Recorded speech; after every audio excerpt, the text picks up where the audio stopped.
Yeah, I will. Steve, you ready? You ready?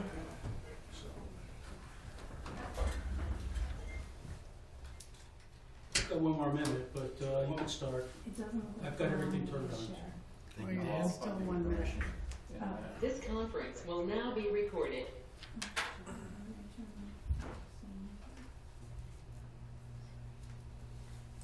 Alright, mic's on, camera's on. I've got 6:30 now. Yes, sir. Steve, you settled? Yeah.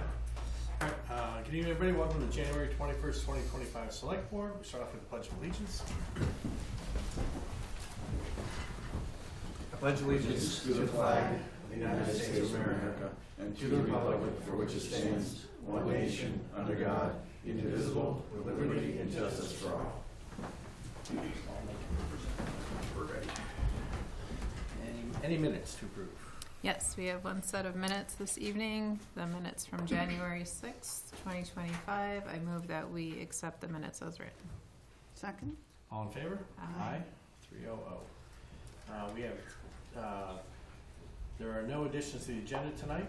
We have appointments. Our first appointment is at 6:33, so let's move on to early voting by mail and in-person voting. There were some questions at our last meeting. How it's going to be paid for, how it all work out.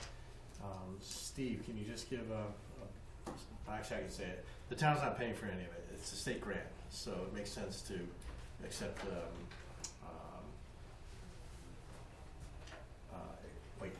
it's all state funded, right, Steve? That is correct, yep. So there was a question about the cost of having the early voting. Mm-hmm. We did talk to the town clerk, she's on tonight, but she did confirm that those expenses are reimbursable from the state. Is there going to be Saturday voting? I know we have early and late. Do we have Saturday hours? I saw dates, and to be honest with you, I didn't put it in my calendar to figure out if it was a Saturday in there. Yeah, she's on. Ms. Cameron, can you answer that question?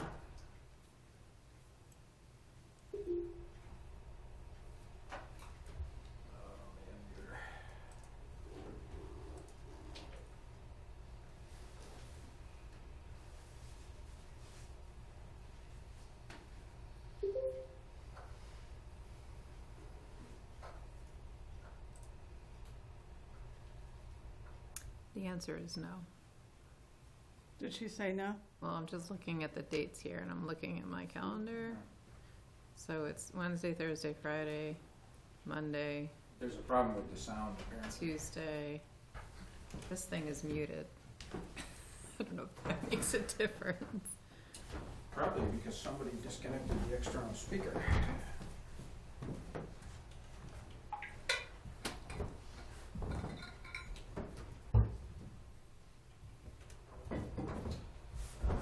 Alright, can everybody hear me now, I hope?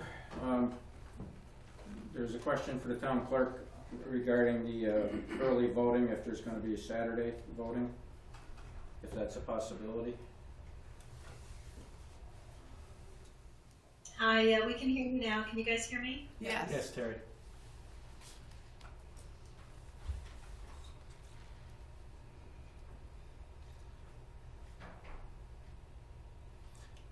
Terry, I don't know if you heard the original question, but the question is, will there be Saturday voting?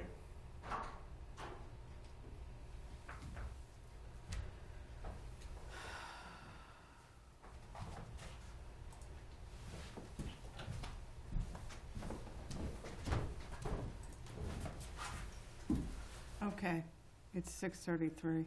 Yeah, we'll have to circle back to Thank that, but you. right now I know it's not in the schedule.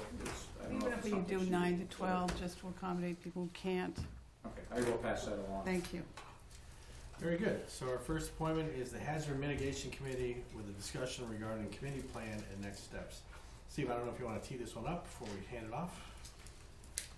Well, as you're aware, the Hazard Mitigation Planning Committee was formed and has been meeting to update that portion of our master plan, the hazard, all hazards section. So tonight we have a representative here from the Pioneer Valley Planning Commission, Amy Kaplan. She's been spearheading that project. We also have committee members here. So for questions, and there may be some people from the public with questions as well. So with that, I'll just turn it over. I'm going to get her set up now to be a presenter.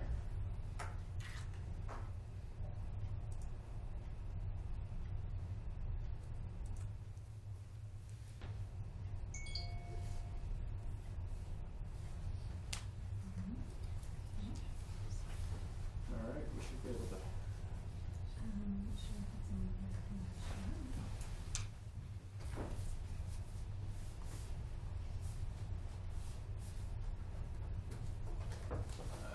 How do I make this full screen?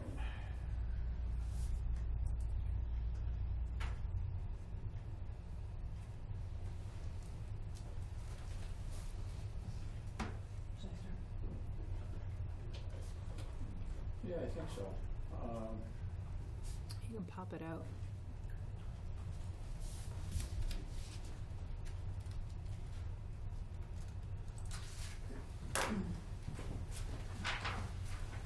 Or not, I don't know. Should I close this?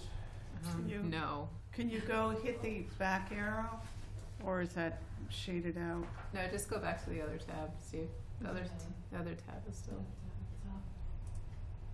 no, the other tab was open. There it is. Yeah, just don't go away from that, just go back. There we go.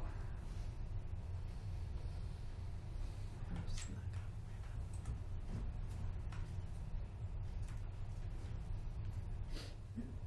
Okay, ready? I'm ready. Yeah. Right. Okay. All right. Thanks very much. So, as Steve said, I'm Amy Kaplan from Pioneer Valley Planning Commission. I'm a senior planner working with the town to update the hazard mitigation plan. We've met 3 times. This is the first of 2 required public meetings. And this planning process plan update is being funded by a grant from FEMA. So first I wanted to, and before I go into it, I'll just say I'll do a brief overview of the plan, the planning process, and then there'll be a short period for public comment. So just want to give a thank you to the committee, which is everyone that you see listed here. I won't go through everybody's names. They've all been coming to the committee meetings, providing input, and we'll review the plan when it is completed. So FEMA defines hazard mitigation as any sustained action taken to reduce or eliminate long-term risk to people and property from natural hazards. So some examples of this are things like limiting development in high-risk areas, such as floodplains, retrofitting structures to protect them from hazards, such as flooding or high winds, drainage and flood control projects, and education and outreach, such as fire safety education. So there is overlap with emergency preparedness, so the things on the right side of the screen, like evacuation plans, having emergency shelters in place, emergency communication, fall into that category, and hazard mitigation plan is broader and encompasses things like planning and zoning, open space preservation, especially preservation of lands that could absorb floodwaters, things like that, education and outreach, like I mentioned, and infrastructure improvements. I just wanted to mention, so the last plan was adopted in 2016, so it's been 8 years, so some of the things we're doing are updating all of the hazard information, things that have occurred in the last 8 years, changes in development, etc. So there are a number of benefits of updating the hazard mitigation plan. Once the town has an approved plan, you're eligible to apply for hazard mitigation funds from FEMA. And just going through this process helps to identify a number of cost-effective actions to reduce risk, and identify other funding sources for those actions, such as MVP program or other programs, other grants from other agencies. Helps prevent future losses and save money on disasters. So FEMA estimates that every dollar spent on mitigation can save $6 on future disaster losses. And it makes the town more resilient to natural hazards and the impacts of climate change. Can increase awareness of hazards and risks among residents, and then could save lives in cases of severe hazards. So briefly, the components of the plan are these 5 main areas. So identifying the hazards, describing them, the hazards that can affect Belchertown. Identifying and mapping critical infrastructure. Assessing risks, so how do these natural hazards, or how could they impact buildings, property, and residents, especially vulnerable populations. Assessing the town's mitigation capabilities, so what do you already have in place to mitigate hazards, such as financial, administrative, outreach, etc. And then reviewing previous mitigation strategies from the previous plan, and then identifying new mitigation strategies. The steps we're going through, we'll have 5 committee meetings, most likely about 1 per month. This is the first public meeting. I will work on completing the draft plan. Once we're finished with all the meetings, then we'll have a second public meeting when that's finished, likely late spring-ish, early summer. We'll submit the plan to MEMA. They may ask for some small revisions, then we submit the plan to FEMA. Same process. And then once FEMA approves the plan, the select board adopts the plan, and then the town is eligible to apply for funding. And the plan is good for 5 years. Okay, this might be a little hard to see. This is the natural hazard risk analysis. So the committee at our first meeting went through all of the hazards on the left-hand side. Floods, severe snow and ice storms, hurricane, tropical storms, severe thunderstorms and winds, tornadoes, wildfire, brush fires, earthquakes, dam failure, drought, extreme temperature, and invasive species, which was added since the last one. And then for each of those hazards assessed, what would be the location of occurrence, meaning how big of an area would it impact, small, medium, or large, based on like a percentage of the town it could affect. What's the probability of future events from low up to very high, based on how often it's happened in the past, and then how things are changing with climate change, and a number of these hazards are either occurring more frequently or they're more severe. And then the impact is from minor up to critical or catastrophic, but none of these were determined to have a catastrophic impact in terms of property damage or injuries, or even possibly death. And then based on all those, the committee assigned a number from 1 to 5 for each risk, for each hazard, from 1 being the highest risk to 5 being the lowest risk. And they felt that nothing deserved like a 1 as very high risk. That's based on saying, oh, well, there's not likely to be, let's say, a lot of deaths or a lot of injuries, but there could be property damage. So the highest risks hazards were flood, severe snow and ice storm, and invasive species. And then the moderate risk, 3 were hurricanes, severe thunderstorms, wind, drought, and extreme temperature. And then low risk, wildfire, brush fire, dam failure, and then earthquake, very low risk, and tornadoes, since they occur very infrequently, and in the case of earthquakes, doesn't have a lot of impact.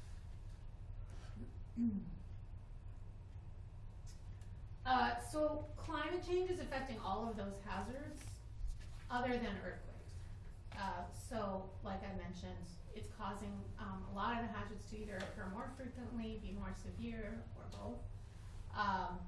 So this is just some projections from the Massachusetts Climate Change Assessment for 2022. The top graphic shows and this is statewide, so it's not specific to Belchertown, showing that by the end of the century there could be up to almost 60 more days per year over 90 degrees, so cases of extreme heat. And then I circled some other of these projections. By mid-century, the 1% annual chance of river flood could be 3 times more likely to occur. By mid-late century, there could be 65 fewer days below freezing, which has some benefits but also creates problems, such as more invasive pests and more freeze-thaw cycles. And then end of century, the historical 10% annual chance of a daily rainfall event of 2.6 to 4 inches could occur 4 times more frequently. And we've been seeing a lot more of these very intense precipitation events where you get a lot of rain in a short period of time, or a long period of time. And then the report also went into what was considered the most urgent impacts of these climate changes for the Connecticut River Valley. So I just circled some that might be most relevant to Belchertown, such as damage to buildings from flooding, damage to electrical transmission and utility distribution and infrastructure, forest health degradation, which then has other problems, increasing hazards, and then increases in costs to the town of dealing with these hazards. This talks about responding to climate migration, but just dealing with hazards in general. As I mentioned, the plan lists all of the critical facilities and populations and assets to protect in cases of hazards, so including emergency response, and then any facilities and services needed for running the town. So, emergency response, shelters, cooling and warming centers, utilities, communication facilities, healthcare facilities, and then also facilities for protecting populations, especially vulnerable populations, like custodial care facilities, schools, housing for vulnerable populations, and then also large places of employment where there would be a number of people at one time, and historic structures. So at the last meeting, we went through all of the previous strategies from the previous plan. Some of these have been completed, some of them were not able to be completed, some of them will be carried over to the new plan. I'm not gonna read through all of them. But some of the ones that have been completed were identifying top priorities on culvert replacement, which was done, but now funding needs to be identified to actually replace them. Implementing goals and strategies of the community plan and the OSRP. So the OSRP was updated, and some lands have been protected. And then purchasing more APR land in southern Belchertown, partially completed. Well, that will be carried over since that's kind of ongoing. Identifying funding sources for generators is mostly completed. Working on the wastewater treatment plant generator, and funding in the design is in the works. And then a new generator was installed in the EMS building, and getting prices on the one for the River Street station generator. And then partnering with National Grid to identify hazard trees is ongoing, and there has been some progress made. Especially in parts of town, but then other parts of town, it's still an issue. And then working with mobile homeowners to encourage anchoring of homes to cement pads is ongoing, has been ongoing in Pine Valley. So that's also kind of an ongoing, partially completed, ongoing strategy. And then in the next 2 meetings, we'll work on identifying new strategies for the plan update. So that's it for the presentation. So now it's there's time. I think we were told we had to ask for more time. Sure, this is public comment period. Anybody from the public have any questions? Yes, sir. Yeah, John Picaro with the Belchertown Energy Sustainability Committee. Just talking about shelters, I don't know if this is something that is being considered, but I think is it the Belchertown High School is the town's emergency shelter? It's one of them. And there was actually project was brought up several years ago, through, Diane Moss, about the climate resilient, renewable, powered energy shelter for, shelters and cooling centers. I think the idea was to look into, you had mentioned generators, I don't know if there's a generator for the high school, but, potentially a project to look at having that powered by a renewable source with a battery backup, might be something to consider. Our committee's actually starting to look into, with the, resilience and sustainable growth plan, one of the things under the energy renewable section there was to look into having, solar powered, canopies over like municipal parking lots and things like that, so I don't know if that's something that we should start looking into more, where it might mate up with something along those lines for the shelters and cooling areas. Just an idea to throw out and think about. Yeah, well, I live in Williamsburg, and we did that on our public safety complex. We got an MVP grant for Yeah. solar plus battery storage, so. Well, maybe we can talk more about that. There is some funding, especially if there's a heavy emphasis on resilience. Good, yeah. So maybe we'll talk a little bit more about that at some point and see, this project's just getting going. Yeah. With the committee that I'm on, so, we're looking for, people we can partner with or get guidance from to, see the feasibility of doing any of that, so, appreciate it. Very good. Any other questions? Steve Mabey from 27 Escott Road. I'm just curious about this, with the prediction of maybe having more rainfall over time. Groundwater levels across Massachusetts are rising. I was wondering if there are any areas in Belchertown where groundwater flooding becomes an issue, where infrastructure such as septic systems or basements are affected by increases in rising water levels.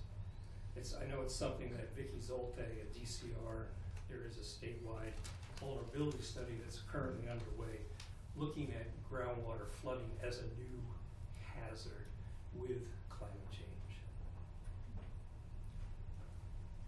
I mean, yes, definitely, that is something, that is a hazard, and it's gonna probably be more frequent and need to be dealt with. I can't speak to anything, like, to Belchertown specific on that. I don't know if anybody here wants to, in terms of any problems that have already occurred. Sounds like something we should consult with the Board of Health, because I would suggest that it probably affect septic systems first and foremost. Yes. Yeah, and that did come up when we were working on the OSRP a couple of years ago. Just general issues with septic and water quality, but then any groundwater flooding would obviously make that worse. There's sections of our sewer infrastructure where the old clay pipes, if there's cracks, that the infiltration rates are higher when the groundwater is higher. So there's a section of town that we're looking at for remining or new infrastructure installation, and because the infiltration rates are higher with varying on the groundwater levels. Awesome. Any other questions? Any questions or comments from the board? One, the MVP 2.0, it feels like in some ways, some of the work you're doing, some of the work we're doing, is very similar. So I'm bringing this on behalf of the committee. I serve on the committee. Could you explain how they're different, or if we should be working together, or? Yeah, and actually I just talked to my colleague Angela, who's working on it with you, about holding a meeting together. That's great. Yeah, where we could invite members of the public to come and provide feedback, and maybe we have big maps they can, put on the maps where there's been localized flooding or where there's other issues. Right. Because there is a lot of overlap. Sure. Yeah. But I see how nicely I put it. So I just do think we need to figure out how we're unique and how we're different, if we should be working together or not, so that we're not stepping on each other. Yeah, and I don't think we are. we're stepping No. on each other, but it would be good to collaborate. I and, think you're right. You know, since there's some of the same, there's obviously a lot of the same concerns, and there may be some of the same goals and strategies. And there may be opportunities for us to move in a different direction if your group is working on a project that we're also working on. Maybe we do something else, so that together we're offering that much more to Belchertown residents. Yeah, good point. Thank you. Very good. I like the progress that the group has made. I'd like to thank the chiefs and Ann and Steve and everyone else on the committee for getting this done. I don't see Cheryl Dutton in the audience tonight, but if you recall, that's where this all started with that big snowstorm we had. How many years ago was that? Too long. 2010. 2010. It's been a minute. So thank you to everyone for the continued progress Thank you. and Linda. helping keep the community safe. So thank you very much. Okay, 6. Yep, a little bit behind. That's okay. 6:48. We have a public hearing regarding the ABCC application for Dragonfly 0530 LLC. It's a new annual on-premises restaurant, all alcoholic beverages license at 330 Chauncey Walker Street, also known as Cold Spring Golf Course. So, let's see here. Who do we have tonight? Hi, my name is Jeff Farrington. I'm an attorney. I represent the applicant. And this is Tara Regal. She's the owner of the LLC who's applying for the license. Awesome. Steve, you want to tee this one up? Sure. So we did receive a request for a liquor license from Dragonfly 0530 LLC. Tonight's hearing is to hear from the applicant, her attorney, and ask questions as we see fit. A few things that I just want to preface this to the board. We did review the documents very carefully. There was a bit of a question between what was in the lease and what was on the application regarding sales of alcohol on the golf course. My staff did reach out to the applicant, and she has no desire at this time to serve alcohol on the actual golf course, so this is only the premises and the patio. It's a little over 6,000 square feet of area that's being requested. And then there was also some question, I know the select board at every hearing asks about TIPS certification. Right. I did talk to the trainer, and she had it scheduled for yesterday, but canceled due to the storm. So it was not the applicant that canceled, it was the trainer. And it has been rescheduled for Friday, I believe at 2:30. So the employees will be TIPS trained, I think, at that time. So if the board is inclined, after speaking with the attorney and the applicant, to issue the license tonight, we can condition both of those things just to make sure that it's understood that there'll be no alcohol sales on the golf course, and that TIPS training is a desire of the board. Very good. Let's open up the public hearing. Are there any questions from the public? Any questions online?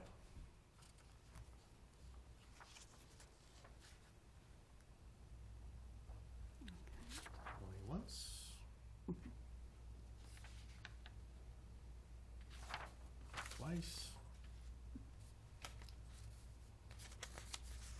Anybody got their hand up, Steve? No? No, I don't see anybody.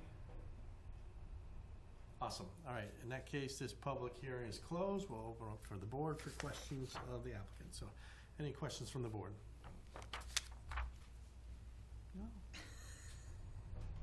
I don't know that I have any questions. It's exciting. Yes. You want to tell us about the venture a little Yeah. bit so we understand? I'm very scared because this is a big jump for me. It's basically going to mirror pretty much what we do down in Palmer at Tables at the Farm, and have breakfast and lunch. The menus will be very similar. Dinner is a new venture for me, so we've been practicing different dinner items down at the restaurant. We're going to do it every Thursday until we go up there just to get public opinion and feedback, and it's been, the first one we did was pretty successful. I am requiring that every single employee there gets tip certified. Everybody that works for me will be tip certified, even dishwashers, bussers, everyone. Just in case. So we do have a big group that's going to be there on Friday, and make sure that everyone has, copies of their certifications. I know that there's been some problems in the past up there with the alcohol sales, but I'm very diligent, in keeping in line with making sure that we provide a safe environment for our guests that come up there. So. Awesome. Can you, I know, or excuse me, I don't know. It's my understanding that this is your first liquor license. It is. So I'm very, very not knowledgeable on a lot of the that's why what we have to him. do. So that's why I have help.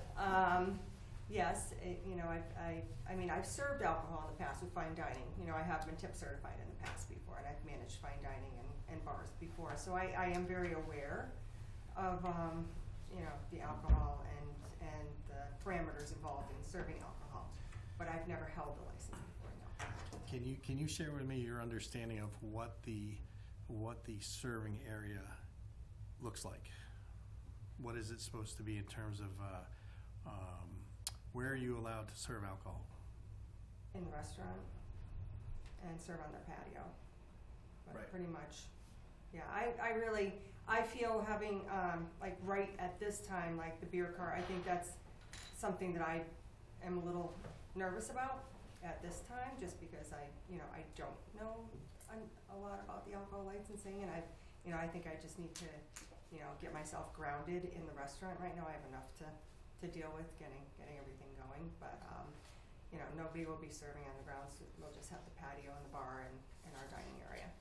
And do you know what the process is if you change your mind? I do not. That's why I have help. If there comes a point where we might want to apply for serving on the grounds, then I don't know what the. Well, I can imagine you'll get a fair amount of pressure this year. Like, why aren't you serving beer out there? It's a really hot day in July. Like, where's the cart? I'm pretty tough. I'm pretty tough.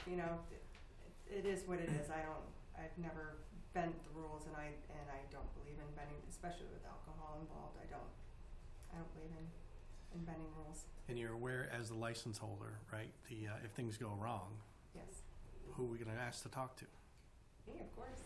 Right. Okay. I have a question, because we all want you to be successful, even though you just got grilled, but that's okay. that's good. Rather do it up front than No, later. I'm right with you. I'm right with you. We do want you to be successful.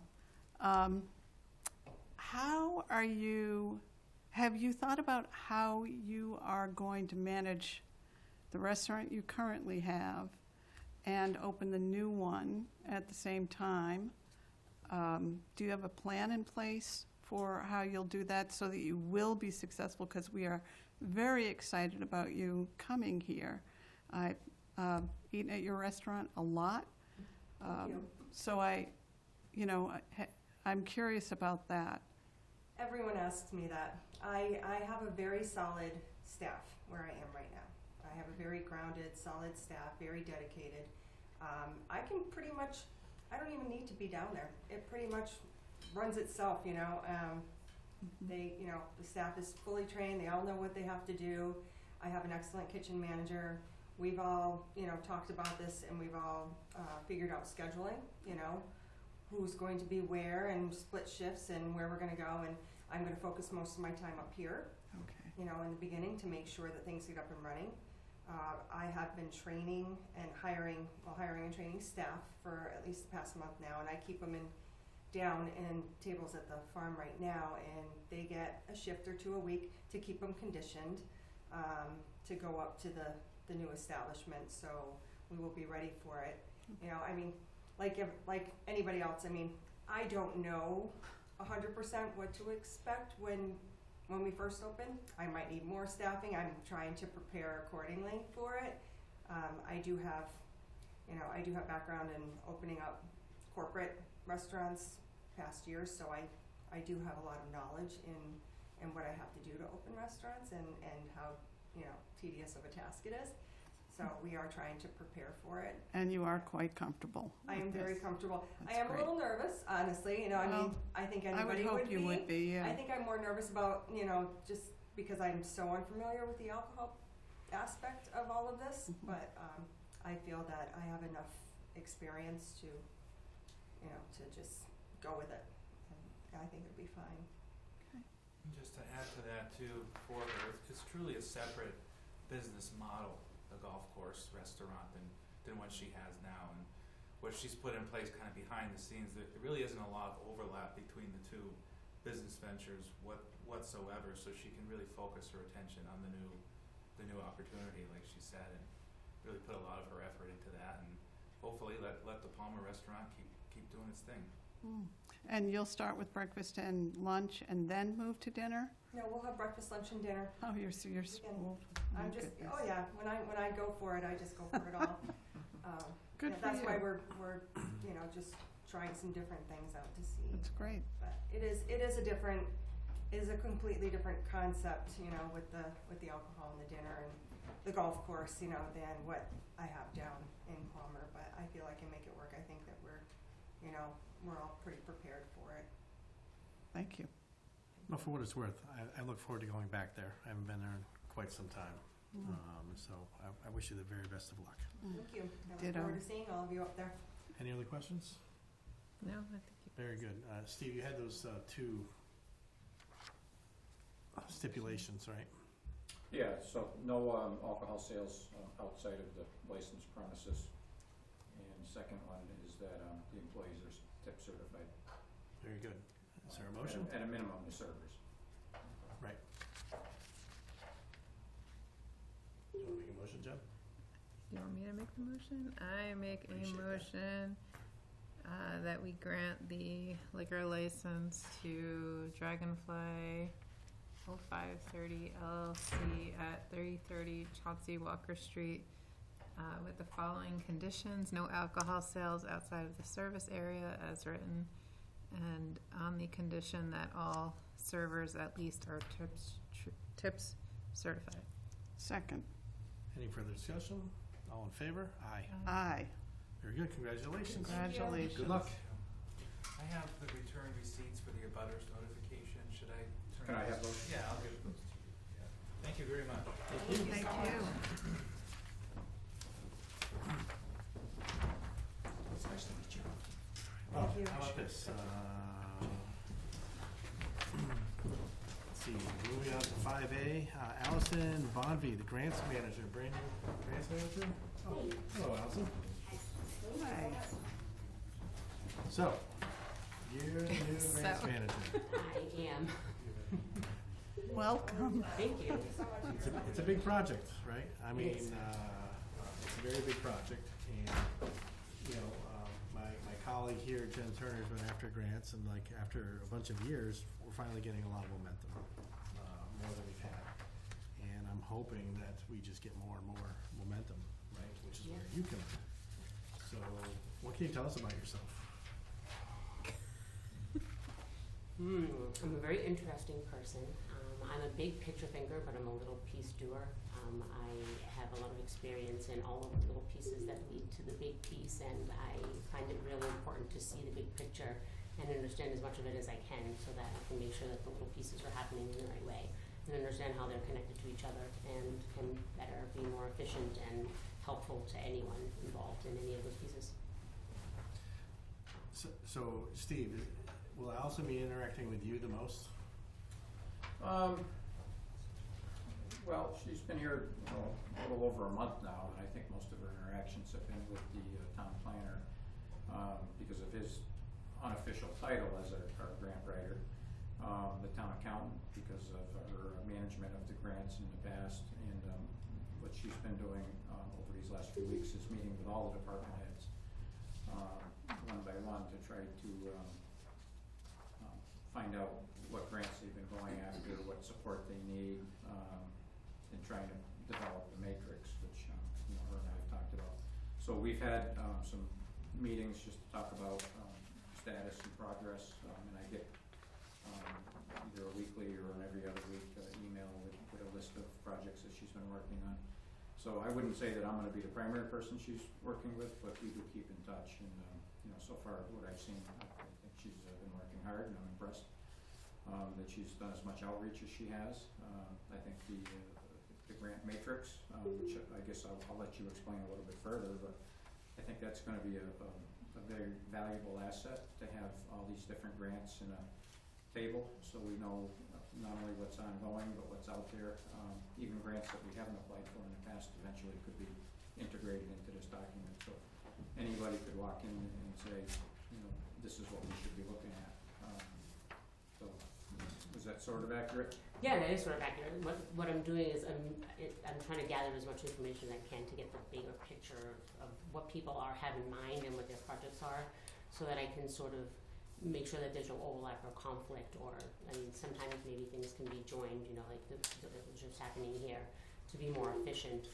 But the matrix, I think, is really important because it's not like it's taking me a long time to gather this information, to understand just what is out there and who's responsible for it. I haven't even gotten yet to then what are the deadlines for any reporting within each of those grants. And it seems it's so, spread across the board that I think that'll be really important to kind of pull it in together and have it be something that everyone, that has access to, all the right people have access to it in the drive somewhere. How are you prioritizing? Is it who squeaks the most, or is there a way that you decide, okay, this is what I'm going to focus on? Well, in this stage, I don't think I've gotten to I don't think I have all the prioritization figured out yet. I think right now there are a bunch of grants that are upcoming, that are approaching soon, which are obviously more important than others. And those are being prioritized. But there's only a couple of them, and that are due right now. So prioritizing, I think that's one of the things I'm trying to figure out, what needs to be prioritized, which projects are coming up sooner, which ones are more long term and maybe need to be started now, and set up so that that the milestones are being reached before it gets to that point. But I'm really still in the figuring out of what actually needs to be prioritized. And will you be looking for grants that are like fresh? Yes, absolutely. Okay. Mm-hmm. Because you can get bogged down with all the, what all the different ones are, and perhaps not not have the time to find ones that might help the town overall. Well, to be fair, it's not a full-time position either, right? So we can only ask so much. I'm going to ask. Yeah, absolutely. So I think And I also think that's where, if you do cut some time for that, where the town can see what you specifically are doing, that brings additional value for the town, so that perhaps it is a job that can continue. Absolutely. I am spending some portion of each great. week looking for new ideas. I think the more that I'm getting a better understanding of what people's projects are coming up and what the needs are, it's without knowing what the needs are, it's hard to sort of look Understood. for new money. Of course. So I'm trying to get a really good handle on that, but I am definitely setting aside time every week for that. There have only been a couple of things that have come up that are sort of out of the box, that aren't already sort of on the radar. And it's something that is worked in every week. Absolutely. I think that'll be actually a big part of Actually, I like the way you think. The fact that you got that right away, and you're doing that, as well as keeping a pulse on the ongoing work, is remarkable. Yeah, well, thank you. Any way I can help, be happy to. So speaking of help, so it sounds like you work with Doug Albertson the most. Yes? No? Well, I think, I'm just wondering about for board interaction, like where should, if we've got questions, right? yeah, that would funnel through my office, I think. Through you? Yeah, Okay. yeah. So I guess I misunderstood your question, but That's why I'm clarifying, my man. we strategically placed her workstation in the planning office. Yep. So that there would be that interaction. Doug has always applied for all the one-stop grants, and he was always our go-to person. All of the department heads were instructed to keep doing what they're doing, because I didn't want to overwhelm anybody, and that goes the same for what Esther and Kate, our communications manager, are doing as well. Department heads were told, keep doing what you're doing. These people are here to support you, not to replace you.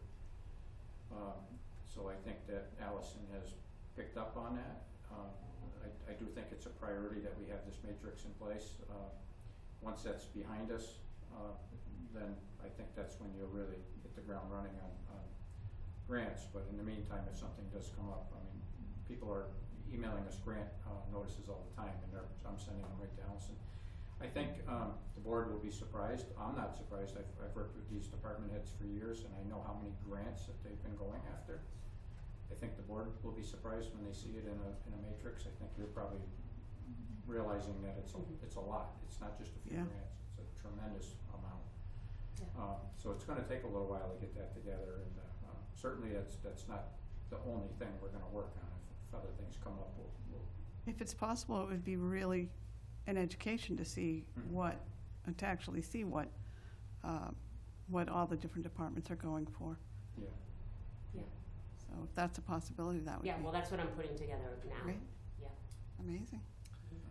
So again, this all started with my colleague Jen Turner to see an idea that took shape years ago, finally result in somebody like you being here to like take over the grants program. So I would say thank you to all the department heads that went out and got grants previously and currently, and I'm looking forward to having that snowball effect with Allison on board. Right. So thank you, Yeah. thank you. We're optimistic. So, and she still shows up every day. She still smiles. So It's been a month. Relax. And I already apologized for sending tons of emails here. No, don't ever apologize. It's the more That's like information there is. I'm trying to sign up for all of the mailing lists that I can get on myself, but there are so many. So and whatever's out there, Yeah. feel free to send it. Yeah, and then I'm just gonna add also, I know we're meeting, but like some of the master plan stuff, like how, because I think what ends up happening a lot, and I'm sure Steve has already mentioned this, is that the grants, like that we even know about, we're not ready, like we're not shovel-ready projects, like so we don't meet some of the criteria. Yep. So when the applications come due, we're like, oh, we meant to apply, but like the year got away from us. Like shared streets. Like shared streets, exactly, yeah, Yep. so. Yeah, well, I've been reading, I mean, there's so many plans and reports out there with such good information, so I've been taking in as much of it as I can and trying to figure out what has happened since that and make sure that I'm understanding. I think that's why I have a really good comprehensive look at like what everybody is actually looking at now and what's already been done from those plans is most important, I think, to understand what the needs actually are. But there's a lot of good information in those plans, and it's a really good point you make, because that's exactly what just happened with shared streets. I'm going to try to keep ahead to make sure that things that are coming up in the future, what needs to be done now to prepare for that. Yeah. Thank you so much. Just go Good to home. meet you. It's a pleasure meeting It you. was a pleasure to meet you Yeah. too. Same I here, look forward too. to working with all of you. Welcome aboard. Thank Thank you. you. You too. Yeah. Right, only because I see 5D here. Mr. Perry, Yes. welcome. We're talking about 5D, a one-day liquor license application for ArcPoint Brewing Company. Steve, do you want to give a brief synopsis real quick? Oh, I need to catch up. So ArcPoint has requested a one-day liquor license for an event on January 25th. It's a fundraising event, and it's a polar plunge. And, Correct. This is perfect weather. Not only will the What the beverages... bowl is for. Exactly. The beverages will be cold, and so will the wine. So, did I miss anything? No, we were approached by Special Olympics a while back to hold this event. Obviously, they're in charge of it. They're using our location for it. You know, I personally have in years past been part of the Leprechaun Plunge with Janice McCarthy and McCarthy's Pub. So I've jumped into the Connecticut River a couple times. Yeah, at this time of year, and it's exhilarating, to say the least. So, but when this opportunity came up, you know, we're always looking for ways to help and partner. We're with the Belchertown Police Department Association is co-sponsoring this also. So when this event came to light for us, we definitely thought this was something we wanted to be part of. Knowing that they're bringing in a mobile plunge tank, be filled with ice cold water. That'll be in the parking lot, so it became apparent to us that we needed to expand a little bit on our current license to, hopefully allow, spectators to enjoy and watch the plunge and have a beer in their hand. Wonderful. So if you could just briefly describe what the alteration for your one-day liquor license looks like. Sure. So I think you should have a copy. What we did was we took a picture of our site plan, and so basically what we did is we're sectioning off a portion of the parking lot that's the proposed area that we would like this to be able to occur. Very good. The employees who will be working at either tip certification or in your private office, if anybody wants to see the certificates, but they are there. I saw those are there. Okay. Every one of our employees and owners, we're all tip certified. Very good. Any questions from the board? A mobile tank. Okay. It's gonna be cold. It's gonna be Cold. cold. It's gonna be real. Actually, not as bad as it is right now. I'm seeing temperatures in the high 20s, so that's okay. It's warmer. And I registered, so I'm jumping. Awesome. Absent any questions, is there a motion? I make a motion that we grant a one-day liquor license for ArcPoint Brewing Company on January 25th, 2025 from 12 to 3 in the parking lot As shown. as shown. Second. Made seconded. Any further discussion? All in favor? Aye. Very good, sir. Excellent. Thank you for Thank you very doing much. this. Thank Thank you you for for what you're doing Hopefully we it. see some of you guys down there. Take care. Thank you. Aye. You too. Okay. That was a roundabout way to get back to 5B. Yes, Terry, are you still here? Yeah. she is still here. So let me just unmute her if she wants. So Ms. Camerlin has asked that the board take no action in regards to early voting by mail. And by doing so, that would permit early voting by mail for the upcoming May 19th town election. So whether or not you want to vote to take no action or just take no action is up to you. But she's also asked that the board vote to opt in for early voting for the May 19th election, and that will require a vote. So two actions.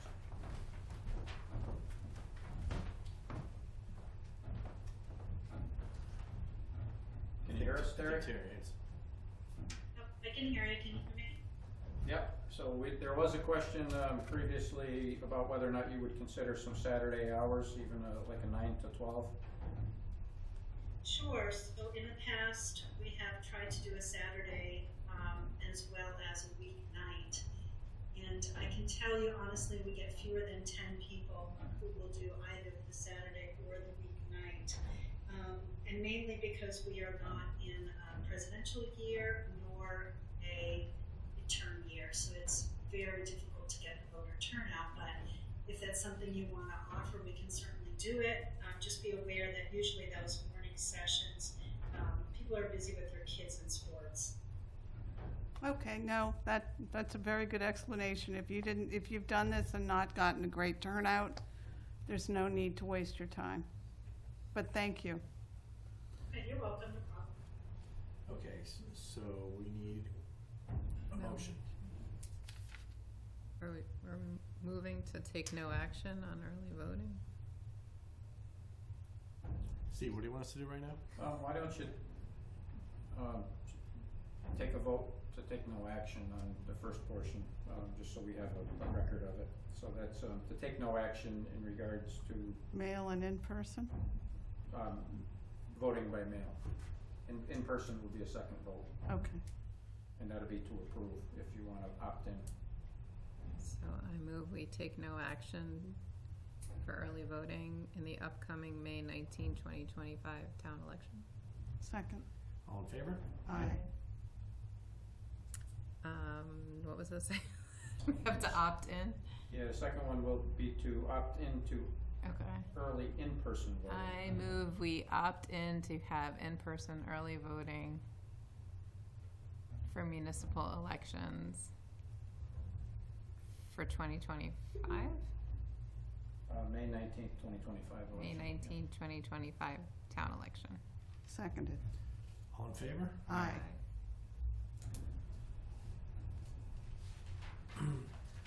And then 5C, early voting cost certification. All right, so I had previously mentioned that the state has now acknowledged the impacts of early voting on our town clerk's offices, and are allowing not only expense reimbursement, but overtime hours worked for town clerks. So we've been back and forth with the town attorney. I've been working with Ms. Camerlin, our accounting office, trying to figure out, the different avenues on how to allow this. And I wanna be clear, this is not across the board for all department heads. This is simply for town clerks who have to work way over and above what would normally be expected for special projects. Oftentimes Terry's here at 6:30 in the morning and she's here till 10 o'clock at night, trying to close polls up. So there's a considerable expense, and the state is allowing that to be reimbursable, so there'll be no out-of-pocket cost to the town. So what we've done is we've identified two possible solutions in this case. One would be just an hourly overtime rate of time and a half, or a flat rate stipend. So that's up to the board's consideration and decision, how you would want to do that, if at all. I think because it doesn't cost the town any additional money, and because this doesn't impact any other department heads or any other employees for that matter, it's a special program just by the state of Massachusetts, I suggest we go with the stipend.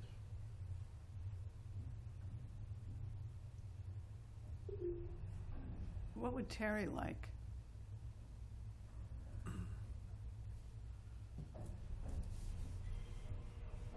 Hi, yes, thank you.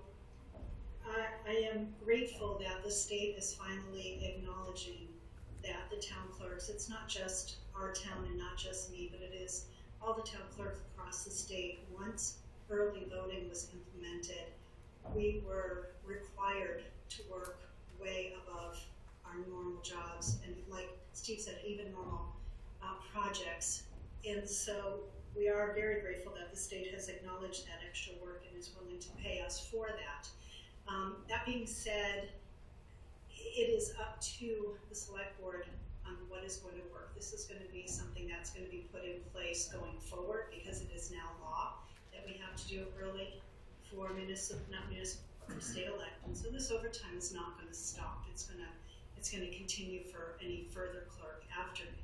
So I believe you should put something in place that you are comfortable with going forward for this, right?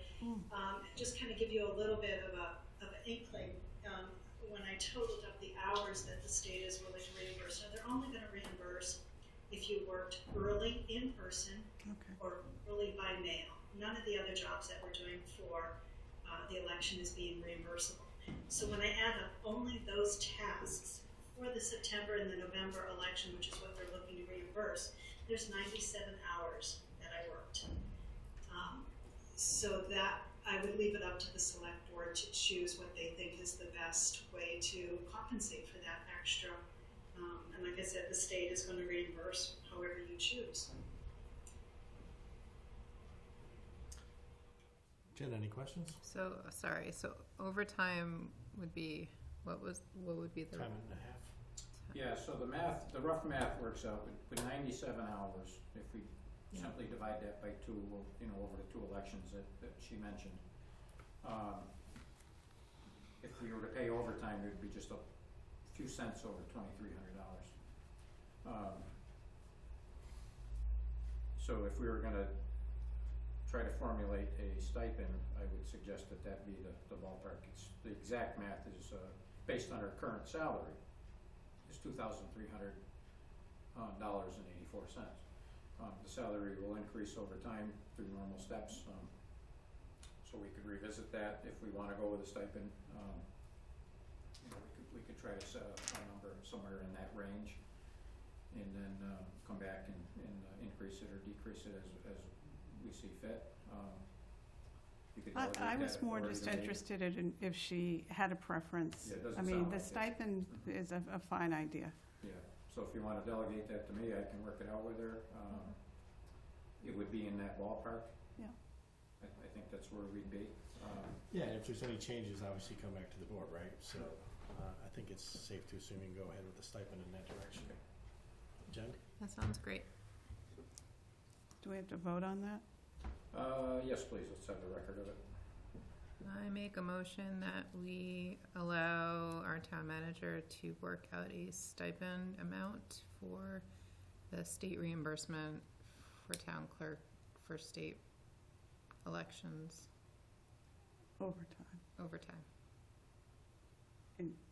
Going forward, right? No. Well, we're gonna try to cover the last 2 elections because she can request reimbursement for that. Oh, okay. Yeah, so it's from it would include Under the state reimbursement program. right, any election in 2024 that is under the state reimbursement program, and there's 2 of them. So beginning in 2024, Correct. do you want to continue? But It should only be for the 2 years so far. The future boards can take up 2026 and beyond. so is what I said cover that or no? No. Okay. I make a motion that we allow the town manager to work out a stipend with our town clerk to cover the 2024 elections under the state reimbursement program And 25. and 25. Seconded. All in favor? Aye. Very good. Thank you, Terry, for Thank all you. your work. We have a 1, 2, 3, 4, 5 right of first refusal questions. The Conservation Commission is recommending we do not exercise the right of first refusal on any of these parcels. This is typical business, but I want to over to the board if the board has any questions. I do not, given the fact that our conservation commissioner and our planning department both suggested that they have no value for the town. Very good. Lisa, any questions? None. All right, so I think we can take them all in one fell swoop with one motion. So I move that the town not exercise the right of first refusal on the following properties. Map 249, lot 27, total of 18.062 acres on Jensen Road. The Fry property, these are all on Cold Spring Street, map 260, they're all on map 260. Lots 34, there's 1.885 acres, 1 acre and 0.932 acres, all on map 260, lot 34, and 1 on map 260, lot 36, 1.174 acres. Seconded. All in favor of not exercising the right of first refusal on the aforementioned properties? Aye. Very good.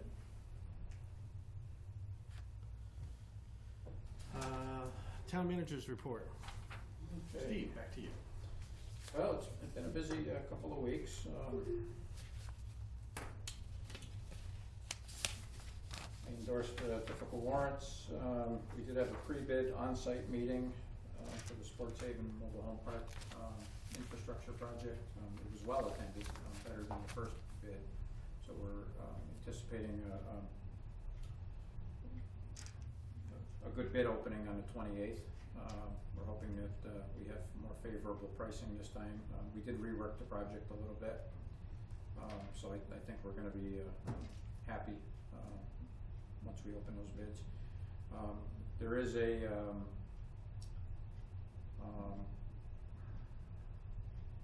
Sports Haven Mobile Home Park Association meeting here in this building on the 29th at 6 p.m. if anybody wants to attend. I know Lisa will be there with some information on the MVP2 program, but they have an annual meeting and business meeting, so we're having it here so that we can also talk about the bid opening and the project in general. So I'm looking forward to that as well. I've been doing a lot of meetings with various department heads over the budgets. We're working on our planning now for how we're going to close our deficit from our proposed budgets. We're in the ballpark of around $400,000 that we need to find. So we've been working through those details. We have a lot of different ideas on the table, but we haven't put dollars to them yet.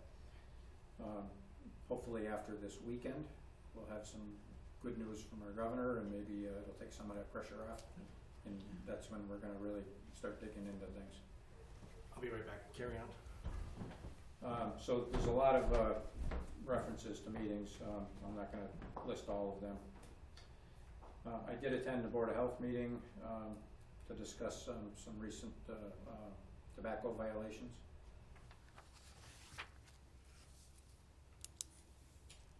I attended a Eagle Scout ceremony for one of the town employees' sons.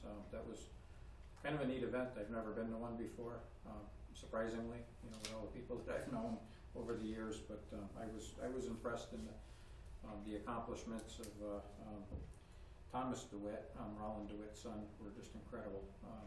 It's amazing to hear their stories and the projects that they do. Unfortunately, it was in the town of Granby and not Belchertown, but we do have Eagle Scouts here, and I look forward to going to their ceremonies. I hope I get an invitation. I've been talking to our insurer regarding our property insurance for this upcoming fiscal year, trying to keep those costs at a minimum. We simply can't afford any more hits on our budget, so I'm working with them. I did meet with our BCTV general manager. We talked about operations, budgets, and priorities. She's not here at the moment. I don't know if she went home, but we have been working on the go-to meet, which is why we experienced a few problems tonight, because things have been changing. But we're hoping that these growing pains will be worth it in the end. That we're going to work these bugs out and simplify the process and make it a better experience for everyone. So, bear with us while that process is ongoing. But I do believe that we're making headway. And I guess we have to work the bugs out one way or the other. I did attend the Capital Improvement Committee meeting. They are going to really buckle down and focus on the year one priorities. They have a long list of to-dos that they want to do. They want to revamp the process. They want to revise the capital request form. They have years 4 through 5 to prioritize. But at the last meeting, we realized that time's running short, and year one is our priority. So we're going to start really starting to work those things out, especially now that we know what our budget's going to be.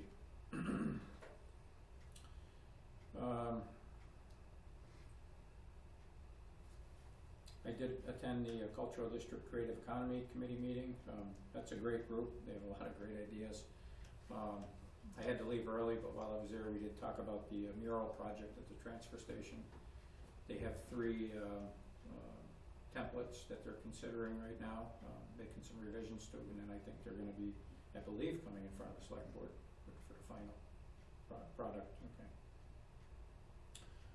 I attended a meeting with the EDIC and Mass Development for the demolition of the powerhouse. That's gonna start anytime now. They're finalizing paperwork, and then that project's gonna start. I know it's probably disappointing, but they will not be raising the smokestack with explosives. They're gonna have a crane come in and just take it down brick by brick, which is, kind of lacks a little bit of excitement. After all these years of seeing it there, everybody wants to see it just come down in one shot. So we're gonna be doing a lot of updates on the website about the project. And the reason I mentioned the smokestack is because I don't want people to think that there's gonna be a show at some point. There'll be no big grand gathering. Be dangerous anyways, wouldn't it? We've done it before. Back in 1997, we brought down a smokestack on the old Endelson property on the Belchertown Bonvie line. There may be a video of that somewhere. If I can find it, I'll try to get it up on the BCTV for you. We did have a Government Affairs Committee meeting with the Amherst Area Chamber of Commerce and others. What we expected was going to be about an hour meeting, ran a little late, and we already have decided we're going to have a 2.0 and maybe a 3.0. I think they were surprised at how much work we're doing, how much potential we have, everything that we want to see in Belechertown, and I'm looking forward to following up with that. So that's really starting to take shape. And I did attend the EDIC meeting last week. So that's all I have for updates, or for reports, I'm sorry. Updates. Any significant updates? The town hall elevator, we're still doing paperwork, we're getting submittals. Just a couple, the human services study for the rec, senior services and veteran services.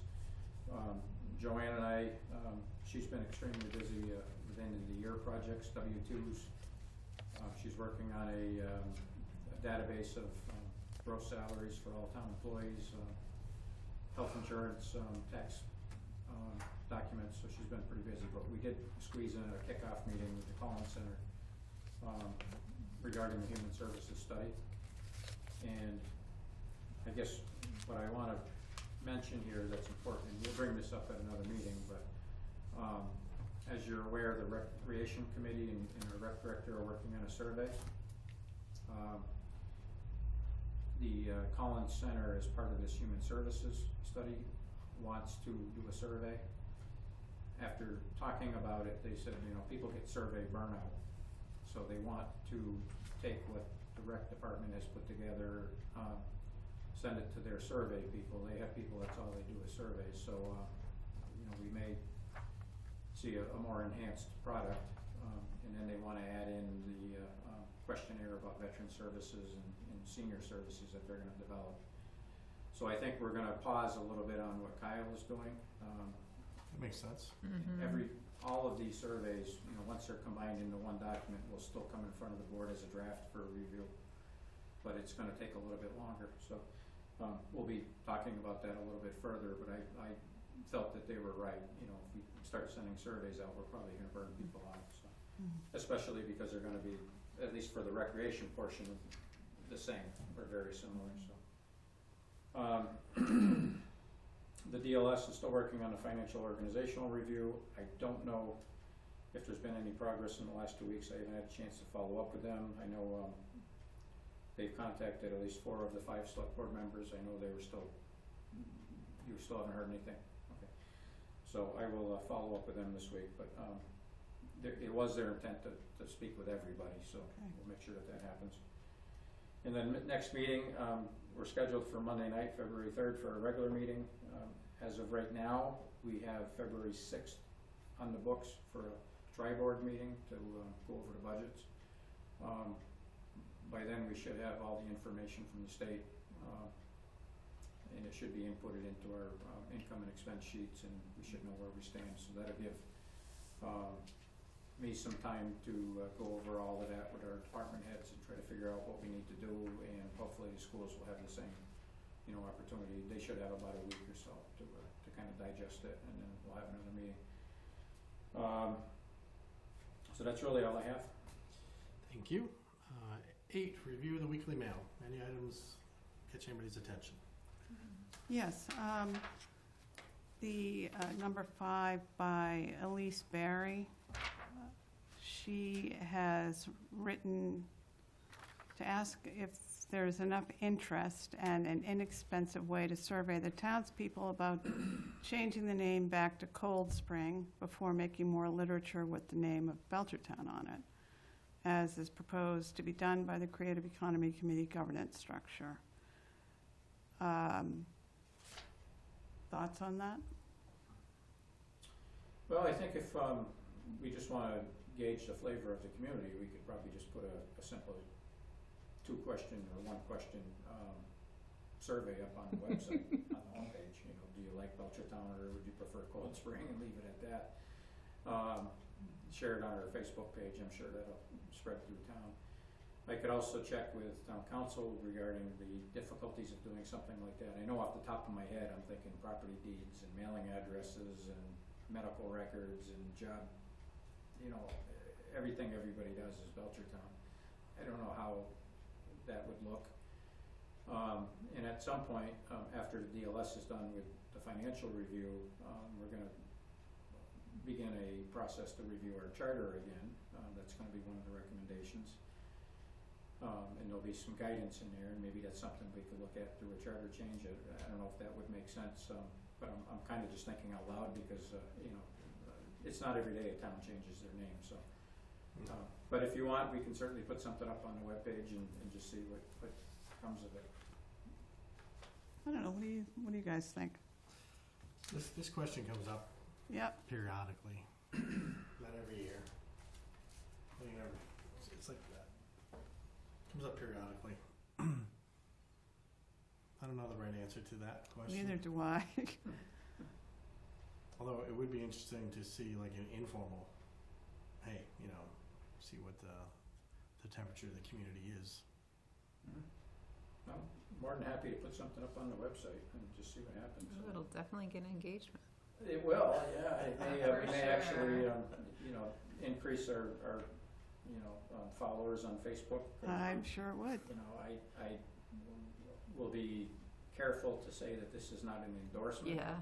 At all. This was raised by a community member. Temperature check. Yeah. So I'll talk to our communications manager about that and make sure it's clear that it's not an indication one way or the other or how we feel, that it's simply a request of a citizen and how do people feel about it, because I'm sure it's going to generate a lot of strong feelings on both sides of the aisle. Yeah, but as far as it being part of the branding initiative, I don't.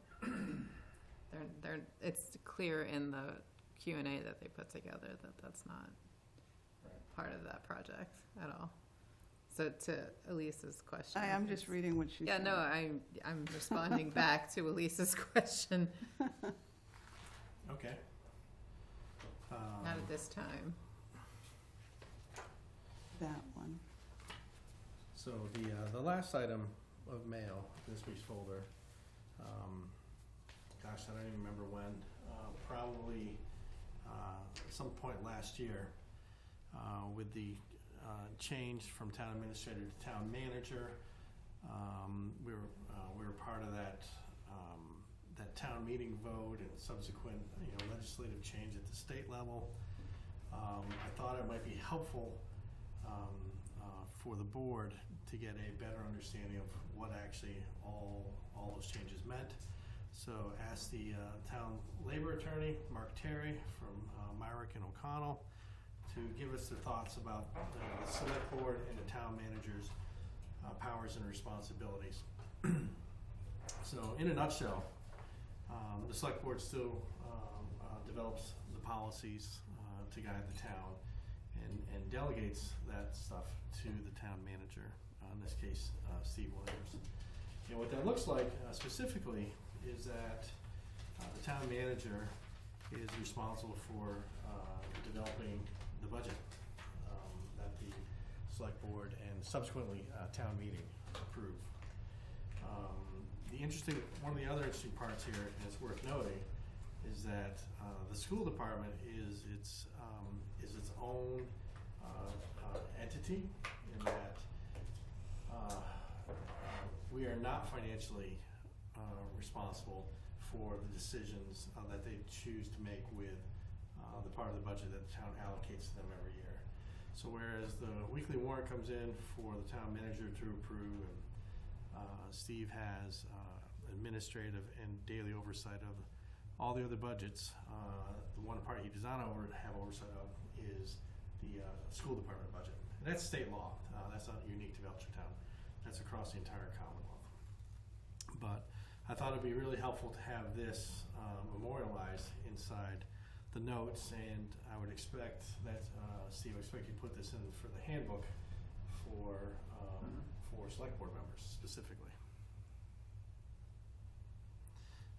But are there any questions that either you might have regarding this document? I thought it was really well done.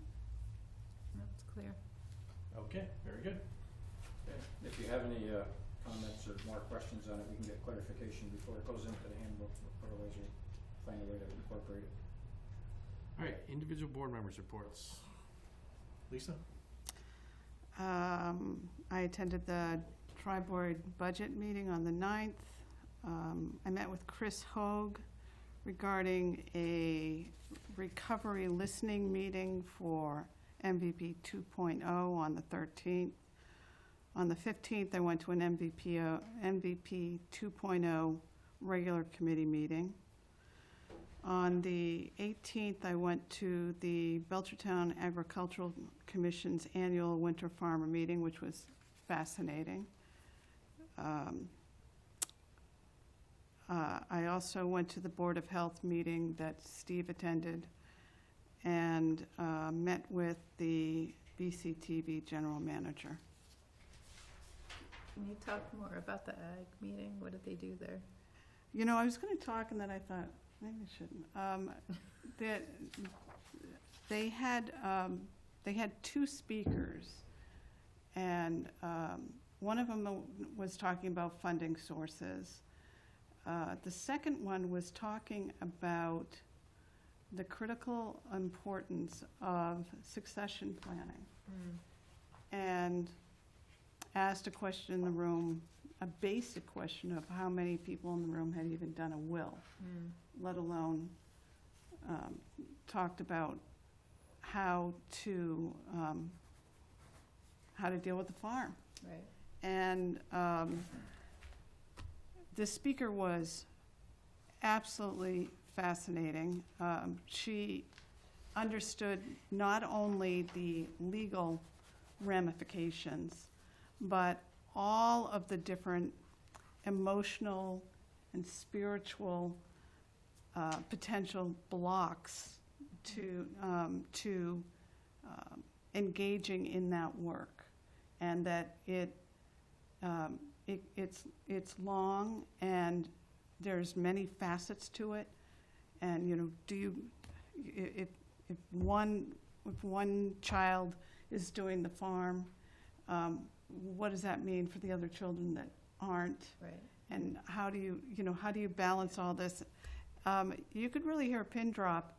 It was very relevant and timely, and I learned a lot. And then after both the speakers finished, Grace and I engaged the group in an MVP 2.0 survey discussion on vulnerabilities. Cool. Thanks for asking. Yeah. I didn't get to go, so I was curious what they were doing. Let's see what had happened. Wednesday, I went to I guess there's a monthly call with the rural Yes. folks, Ann Goby, who is our governor-appointed rural affairs director, puts on like little educational meetings. So she had Carolyn Cole from the Mass Cultural Council do a presentation, and I actually thought it might be interesting to have Carolyn do that same presentation. She goes through it, whips right through really quickly, but it goes through all of the programs that are available through the Mass Cultural Council. And then maybe we could also introduce our new cultural district manager at the same time. If folks are interested, we could try to set that up. So that was on Wednesday. Thursday, I also attended the Government Affairs Committee meeting, GAPA. I don't know what GAPA stands for, with the Amherst Chamber folks. And now I am going to the Amherst Chamber annual meeting tomorrow with our cultural district manager to go hobnob with whomever shows up to the annual meeting at the Amherst Chamber. Last week also, I attended a meeting from Mass DOT about the Mass Central Rail Trail. For folks who may or may not be aware, we are in the middle of a project that I am still sort of learning. And I don't know if Steve wants to just quickly say exactly where, like, we had like a project out with DOT for like a section feasibility study for a section on the trail that runs through our town. For folks who may not be aware, 15 miles of the Mass Central Rail Trail goes through to our town. And there's a huge push statewide to complete the rail trail, but the state is not leading that charge. They're depending on the municipalities to sort of like piecemeal it. So that's super fun. So Mass DOT was talking about the project that they have slated on their docket for our town and potential movements forward. There was a guy from DCR on that call also. I'm just mentioning this so that everyone's aware that this is actually happening, which is not a lot, but that there's some options on the table. There's a couple of challenges, namely the DOT funding. They require it to be paved. Then there's some issues with that. So there's a couple of pathways forward that our conservation department is looking at, including looking at putting in a trails grant, which is due in 2 weeks, a week and a half. February 3rd. February 3rd. Yeah, the MCRT section that we're currently working on has a preliminary design. It stretches from Route 202 Maple Street by Oak Specialist through to the ball field on George Hannum. It's a little over a mile, and it's an old railroad right-of-way, so we've been held up for about a year trying to get a contact at the railroad to review the plans. They have come forward finally and said that they would review the plans, but they charge for that. So when there's a trail being proposed next to an active rail line, it's a requirement that we engage with them. So we're going to try to get some grant money to pay them for this review. So that's part of a 15-mile stretch of railbed in Belchertown. This would be the first official, rail trail if we get it to construction. There's a lot of money statewide for the construction of trails. The hard part is getting to the point where you can build them. Somebody used the term earlier, shovel ready, and that's the hard part. Because of all the environmental concerns, the abutters, the active railroads and safety considerations. So we've been looking at different ways to navigate through this, and this project was actually started by our previous conservation administrator, and Sarah has picked it up. And it's only been the last few months that we've had any progress with the railroad in trying to advance this further. So we are going to apply for a grant again on February 3rd for the railroad review, as well as some additional design work to try to get it to 25% design. And that'll keep us in good graces with Mass DOT. So the Mill Valley Snowmobile Club is concerned about having it be a paved trail, because typically when they're paved, the snowmobilers cannot use them. We're trying to either incorporate design features or that would allow them to have a parallel access, like a wider shoulder where they could ride their snowmobiles. Or we may have to consider alternative design features on the trail itself, which may prohibit us from going after federal funds. It might have to be funded through a different source. So all of these things still need to be worked out. A lot of different directions this could take. Yeah, so these projects take a long time to advance, and they're not simple. The easy trails have already been built. You know, that's what it comes down to. And the history with this right-of-way goes back through Belchertown's history for many generations, but in the late 80s, early 90s, the town did propose a rail trail for the entire length, and it was rejected by our voters at town meeting. So we've been sitting stagnant for that time. Many parcels or sections of the former right-of-way have been sold or in private hands. So in order to connect from Amherst to Palmer, we would have to work with those property owners to either reacquire that property, take an easement, or find an alternate route, which may entail going over a road for sections. So these are all things that are going to have to It's be worked out. complicated. Yeah. Yeah. So this is certainly something. This is a legacy project for Belechertown. It's not something that we're going to finish in a few years. Yeah. It's going to be around for a long time.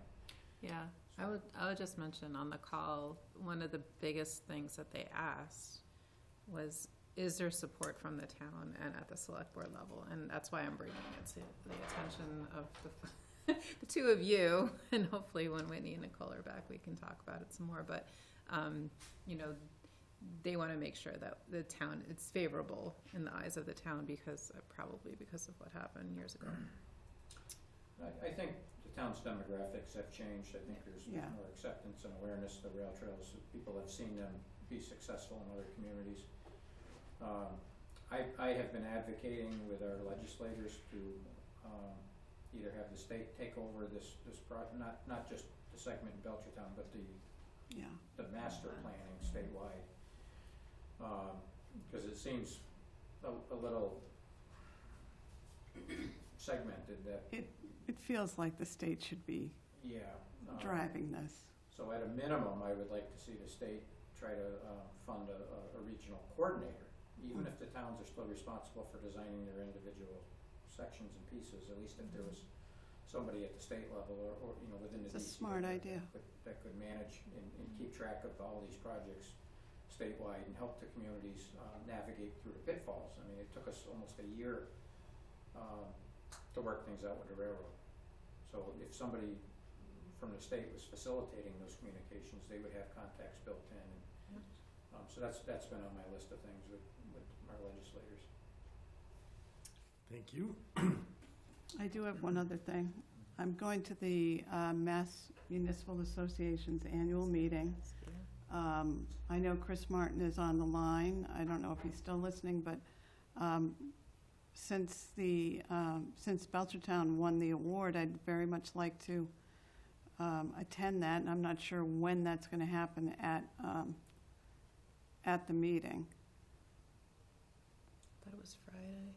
Are you going to the whole thing? Yeah. It's 4 days. Well, I'm going Thursday, Friday, and Saturday. Oh, you should hit it. What? You should hit it. Do you know when it's going to be? Thought it Is was Chris Friday. going? I think the award ceremony is Friday. I'm not sure if anybody from the communications committee is going. Okay. So, but it would either be Here's Chris. Hi, Chris. I heard about it. I had not planned on going because I as well wasn't sure when it would be, and so that was a long event. So I had not made any plans to go. All right. Well, I'll be there. Awesome. Thank you. Sure. You got them. And then for my report this week, we had the first of the budget season meetings, January 9th.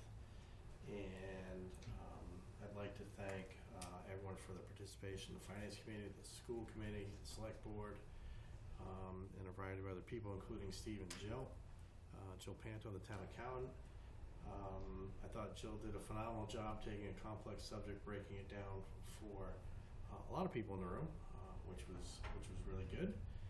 And no surprise, the budgets did not magically get better over the last year, and we've got some serious work to do over the next several budget meetings.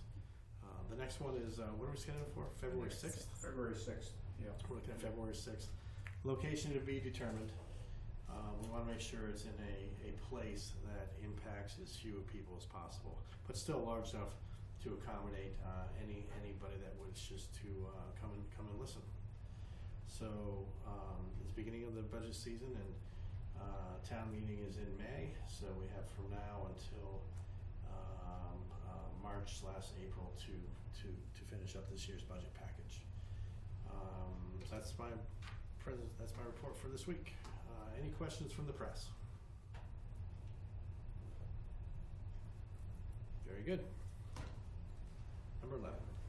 Oh. Motion to adjourn. I saw Melina's thing went off, but she must not have had a question. Motion to adjourn. Seconded. All in favor? Aye. 8:05.